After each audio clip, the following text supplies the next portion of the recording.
কত শহর অবিরাম লিখে চলে সমৃদ্ধি গল্প, আবার কত শহর হারিয়ে যায় কালের পরিক্রমায়, সময়ের নিষ্ঠুরতায়, প্রাণের শূন্যতায় হারিয়ে ফেলে নিজের অস্তিত্ব। শহরের অস্থিটাও যেন ধুলোয় মিশে যাওয়ার প্রতীক্ষায় থাকে। ঠিক এমনই এক নগরীর খোঁজে আজ আমাদের গন্তব্য জয়পুরহাট জেলার পাঁচবিবি উপজেলার পাথরঘাটা প্রত্নস্থল। পাথরঘাটা যাবার জন্য আমরা প্রথমে জয়পুরহাট জেলার পাঁচবিবি রেল স্টেশনে গিয়ে পৌঁছাই। এখান থেকে পাথরঘাটা দূরত্ব প্রায় 7 কিলোমিটার। স্টেশনের বাইরেই একটা অটো নিয়ে প্রায় 30 মিনিটে আমরা পৌঁছে যাই এই পাথরঘাটা প্রত্নস্থলে। সুপ্রিয় দর্শক মণ্ডলী, এখন আমি যে পাথরটার উপর বসে আছি এই জায়গাটা হচ্ছে জয়পুরহাটের পাঁচবিবি উপজেলার পাথরঘাটা প্রত্নস্থল নামে পরিচিত। তো এইখানে কিন্তু আশেপাশে আরও বেশ কিছু পাথর আছে এবং যার অধিকাংশই কিন্তু মাটির নিচে পড়ে আছে বলে এখানকার স্থানীয় জনগণ বলেন। তো এই জায়গাটার যে ইতিহাসটা সে সম্পর্কে খুব একটা বিস্তর জানা যায়নি, তবে এখানে যে প্রত্ন সামগ্রীগুলো পাওয়া গেছিল এগুলো ধারণা করা হয় যে খ্রিস্টপূর্বেরও আগের সময়ের, অর্থাৎ প্রায় 2000 বছর পূর্বে এখানে কোনো সমৃদ্ধ নগরী ছিল, এরকম পাথরগুলার যে বৈশিষ্ট্য থেকে ধারণা করা হয়। তো এর আশপাশের সম্পর্কে কিন্তু খুব একটা খননও হয়নি এবং এগুলো সম্পর্কে বিস্তর কিছু জানা যায়নি। তবুও যেগুলা এখানে জানা গেছে আমি সেগুলো আজকে আপনাদেরকে জানানোর চেষ্টা করব। এই প্রত্নস্থল বা নগরী অবস্থান মূলত এই তুলসীগঙ্গা নদীকে কেন্দ্র করেই।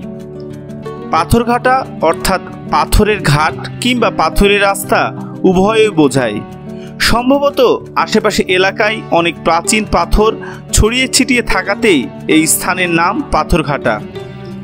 আশেপাশের এলাকার প্রায় 9 কিলোমিটার জায়গা জুড়ে এই প্রত্নস্থলের অবস্থান। এই 9 কিলোমিটার আয়তনের স্থানের মধ্যেই দেখা মিলে মুসলিম, হিন্দু ও খ্রিস্টান ধর্মের স্থাপনাসমূহের। এটা থেকে ধারণা করা যায় বিভিন্ন যুগে বিভিন্ন ধর্মাবলম্বীদের অবস্থান ছিল এই নগরীতে।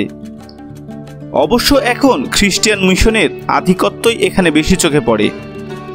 এখনও এই সকল স্থানে 3 ধর্মের মানুষই সহাবস্থান ও ধর্মচর্চা করে থাকেন। তবে সবচাইতে ইন্টারেস্টিং বিষয় হয়ে দাঁড়িয়েছে এই মাজারকে কেন্দ্র করে।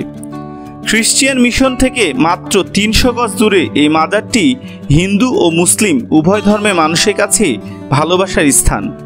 মূলত এটি সুলতানি আমলে নির্মিত হযরত মোহাম্মদ নাসিরউদ্দিন শাহ রহমতুল্লাহ এর মাজার। এটিকে মুসলিমরা নিমাই পীরের মাজার বলে মান্য করেন।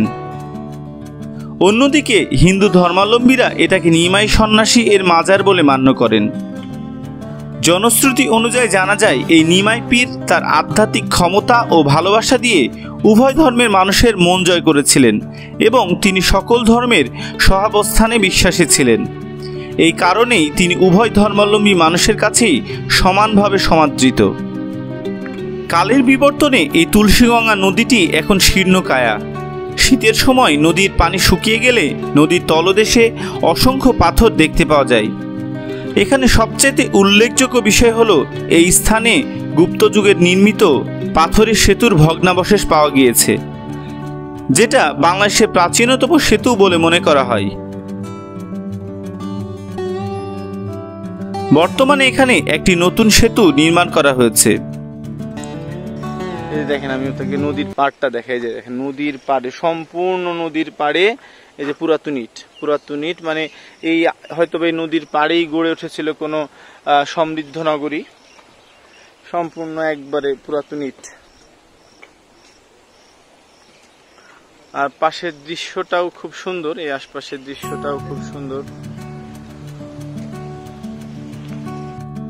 আশেপাশের এক সুবিশাল এলাকা জুড়ে এমন পাথর ও স্থাপনার বিস্তৃতি এবং তক্ষশিলার অনুরূপ মৃৎপাত্রসমূহ স্পষ্টভাবে প্রমাণ করে যে এখানে কোনো এক সময় এক সমৃদ্ধ নগরী ছিল।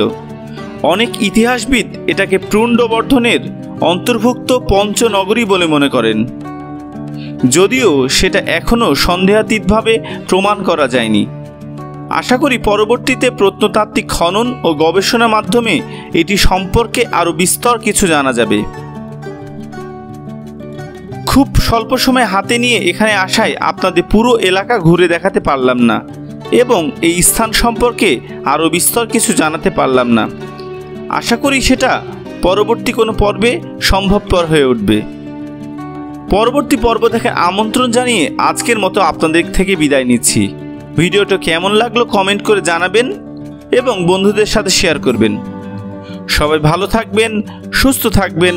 আল্লাহ হাফেজ।